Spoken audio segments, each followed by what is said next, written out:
Hey guys, it's iPodPro here, and today I'll be showing you guys what I think is the top 50 games under $5 in Steam right now. To try to keep this video from being extremely long, I'll be keeping each statement I have about each game under 25 seconds. I'll be playing some Rocket League in the background, although you guys won't be able to see it much because I'll be showing videos or pictures of the game I'm currently talking about. But anyway, let's get right on with the video. The first game I'll be showing guys is Stick Fight the Game. This is a great battling game where each person is a stick figure and you try to kill each other. You get spawned in different arenas with different guns for each round. This game has a cool art style with great physics. I would highly recommend this game if you and your friend are planning on buying this together. At the number 49 spot, we have Golf with Your Friends. This is a fun game where you verse your friends in golf. It's a very popular game here on YouTube, where you can get a maximum of 13 strokes, and you try to finish the game with the lowest amount of strokes. They consistently add maps, and for under $5, you can't really go wrong with buying this game, especially if your friends already have it. In the number 48 spot, we have BTD5. BTD5 on computer is just like the mobile version, just with a bigger screen. You basically just defend against balloons and blimps using monkeys. It's easy at first, but gets harder and harder as you move along the levels. You can also get special monkeys who have special powers. The reason I put this in the number 48 spot is because the mobile version is cheaper and exactly the same as the computer version. In the number 47 spot, we have Plants vs. Zombies Game of the Year Edition. What a mouthful. Anyways, this game is very strategical and has a great art style. I've played this game for years, and with the constant new levels added to this game, it never gets old. In short, you're tasked with defending your neighbor's brains with plants while zombies are trying to eat the plants and the brains. This game might not be the newest, but it's one of the most strategical games out right now. Next up, we have Garry's mod. This is one of the most well-known sandbox games. You can do hundreds of things in this game, from playing hide and seek to building whatever you want. And for less than $5, you cannot go wrong with buying this, especially again, if your friends buy it with you. In the number 45 spot, we have Terraria. In short, this is basically 2D Minecraft with many more things to do. Building in this game is a big focus with the capability of constructing huge houses and structures. Not only that, but there are over 10 different bosses, making this game one of the longest games ever to beat. I would say this game is worth $10, let alone its price right now. In the number 44 spot, we have GTA 3. The reason I put this so far up on the list is because due to the time this was released, the graphics aren't too great. If you can get past the graphics, this game is actually pretty great. There's not as much to do here as in GTA 5, but overall, this game is pretty good. In the next spot, we have GTA Vice City. The reason this game is also very far up is for the same reason as GTA 3. The graphics aren't too great, but again, you can accomplish many different things in this game, as well as there is a pretty good story behind this game. So if graphics don't bug you, buy this game. The next 4 games I'll be discussing will all be different additions to Warhammer 40,000. But don't worry, you can play these games without owning the Total War, Warhammer 2, which can cost upwards of $40. The 4 different games I'll be covering are Warhammer Dark Crusade, Warhammer Winter Assault, Warhammer Soulstorm, and Warhammer Game of the Year Edition. Now each of these games has the same goal and story. It's basically a DLC with some minor differences with the art style and story. Warhammer 40,000 series is great, and I would highly recommend getting one of these games for under $5. Now, after all those games, we have Goat Simulator at number 38. This is a similar game to Garry's mod. It's a sandbox game where you can interact with almost everything in the map. Although I don't really enjoy this game, some people find it very interesting and love it a lot. Up next, we have Sims 3 at the number 37 spot. Sims 3 is one of the newest yet cheapest games out of the Sims series. It's a great game where you have a city, and you grow to an enormous size. You can also take care of your family and expand your house. I personally love this game and would recommend it to anybody at any price point. Now I'm going to be covering the Five Nights at Freddy's series. Don't worry, I've edited out all the jump scares so it will not be scary. If you're wondering, the Five Nights at Freddy's series consists of Five Nights at Freddy's 1, 2, 3, and 4. All of these games cover the same idea, where you are left at a party place where the robot animals, or animatrons, come to life and try to kill you. This game is extremely scary, and if you do not like horror games like me, this is not the game for you. In the number 32 spot, we have Geometry Dash. This game is very popular, and it's just a speedy platformer that is extremely rage-inducing. You can create your own levels, play on pre-made levels, or play on levels made by other players. The only problem I have with this game is that the mobile version features exactly the same game and is cheaper by a couple of dollars or so. In the number 31 spot, we have The Escapist. This is a great strategy game where you have to plan your escape from a jail. The price has been constantly dropping and has gone from its original price of $25 to only $4.49. This is one of my favorite games out of the list, and I'm going to be adding this game to my gaming library. Coming in at the number 30 spot, we have Hitman Absolution. This game has a great story where an agent gets stuck in a twisted world and has to get himself out. The mechanics in this game are great, and like most games on this list, the graphics and art style are great.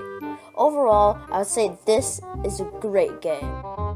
Now, at the 29th spot, we have Killing Floor. This is another game with an amazing story. Basically, after a cloning experiment goes wrong in the military, a zombie outbreak occurs where you have to kill all of them. This is a co-op horror game, and like I said before, if you're like me and don't like scary games, this is not for you. Now we have the Mass Effect series. Both Mass Effect and Mass Effect 2 are under $5 right now. Both games are amazing, but if you only have enough money to buy one game, you're going to make a big decision. If you value graphics above all, go with Mass Effect 2. But if you value story and gameplay above all, go with Mass Effect. These games are great, and both have fairly good stories. Now halfway through, we have the Metro Redux series. Both games are set in Moscow, Russia, after an apocalypse, where you have to fight off zombies. The gameplay from both games is great, and the story is awesome as well. They are both $4.99, and the graphics of each game is equally as good as the other. So it doesn't really matter which game you buy out of the two. At the 24th spot, we have Dishonored. The story of this game is amazing. You're an assassin who's trying to kill someone as revenge. The gameplay is great, and although the game was released back in 2012, the graphics are not bad, although they aren't the best. In the number 23 spot, we have one of my favorite games, Depth. In this game, you're either a diver or a shark, trying to kill the opposing team.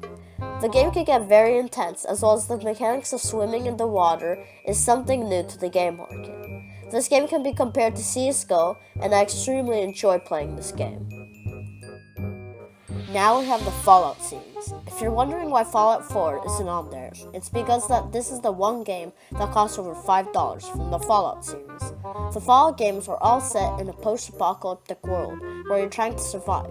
From what I've heard, these games are great, but before you buy all of these, just know that Fallout has gone for free a couple of times on Humble Bundle Store, so your best shot on saving money is probably going to be to wait. In the number 19 spot, we have Team Fortress Classic. Now this is the OG version of Team Fortress 2, and although TF2 has some great high quality gameplay, you will not be getting that with Team Fortress Classic. Although the game is exactly the same as TF2, the quality of the game is much lower, but if that does not bother you, then the game is great for you to buy. In the number 18 spot, we have Just Cause 2. In this game, you have to find and kill your friend. But what I love most about this game is the gameplay, especially the gliding aspect of the game. The map you spawn in is also huge, one of the biggest maps I've ever seen, so there is almost an endless amount of possibility and fun you can have with this game. Although I'm not a big fan of anime games, Brothers: A Tale of Two Sons is a great game. What I love about this game is the co-op mode. Although this game can be played single player, playing with your friend in this game is much better. The art style, to my surprise, was much better than I thought, so I fully recommend buying this game. In the number 16 spot, we have Outlast. So this again is a very scary game, like Five Nights at Freddy's. So if you are afraid of scary stuff, this is not for you. So in this game, you have been left in an asylum. This place is meant for the mentally ill people, but suddenly, zombies and other creatures appear. It's a great game, but it's just a bit too scary for me. Up next, we have Castle Crashers. This is a great, colorful 2D game where you can play by yourself, local multiplayer, or just regular multiplayer. In this game, you can unlock over 25 characters and 40 weapons. What I like most about this game is you can upgrade your character and make him completely overpowered. At the number 14 spot, we have Insurgency. This is an FPS team game similar to CSGO. There are plenty of maps as well as weapons in this game. You can also play co-op on this game, just like most team FPSs. The art style is great as well, but for the same price you can get Counter-Strike and Counter-Strike Condition Zero, which I'll talk about later, so make sure to make a good choice. Now we have Tomb Raider up next. Tomb Raider is a game with an extremely great story. So basically you're stuck on an island and you're trying to get off. What's great about this game is you can practically play this game on any computer including a potato. As although the graphics are pretty good, this is an old game, meaning it requires low resources and power. Now on the number 12 spot, we have Deus Ex Game of the Year Edition.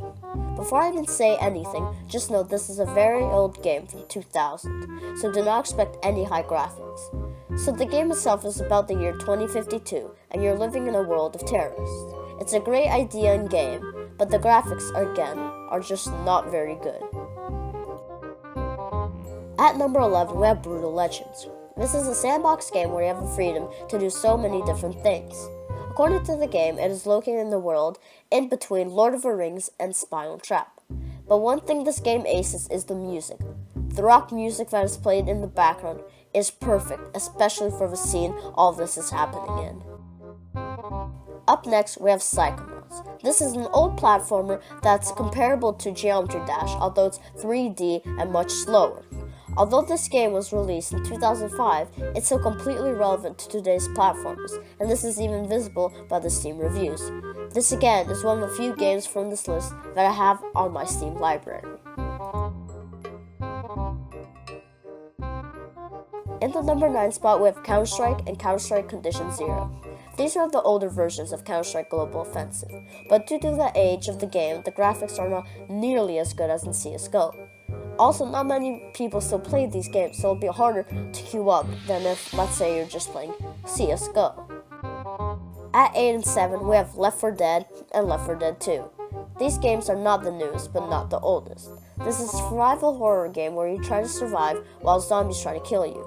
In this game, you can play single player, but the best part in my opinion is co-op mode, as it's fun to work as a team in this game and try to survive everything. Up next, we have Half-Life and Half-Life 2, at the 6th and 5th spot.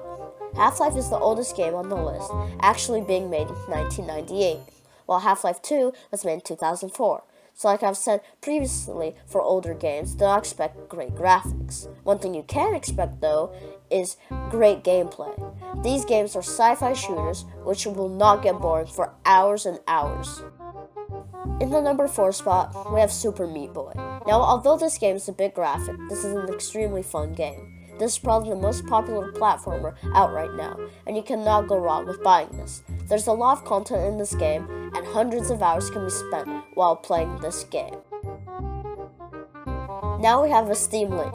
And before you start telling me, Oh my god, the Steam Link is in game. I know it's not, but this deal is just too good to pass up on. So basically, this lets you stream games from your computer straight to a television. It's a very useful device, except for it has a couple of problems. First of all, you either need a wired connection or a really good wireless connection. Also, there are only 3 USB ports, so if more than 3 people want to play, you better have some Bluetooth controls ready. This device is great, but still needs some further improvements. And now we have reached the 2nd and the 1st spot, which goes none other to than Portal and Portal 2. Portal itself is a great game where you have to solve puzzles by yourself, and they include extremely interesting mechanics. But what is better about Portal 2 is that there's a co-op mode, where you have to work together with your teammate to pass the levels. The idea of this game is really interesting, but when you add co-op, the game gets really fun. I would just recommend getting Portal 2 first, as it has many single-player levels, but it also has a multiplayer level, unlike Portal 1, which only has single-player levels. I hope you guys enjoyed this video. Make sure to like and subscribe, and I'll see you guys later. Peace.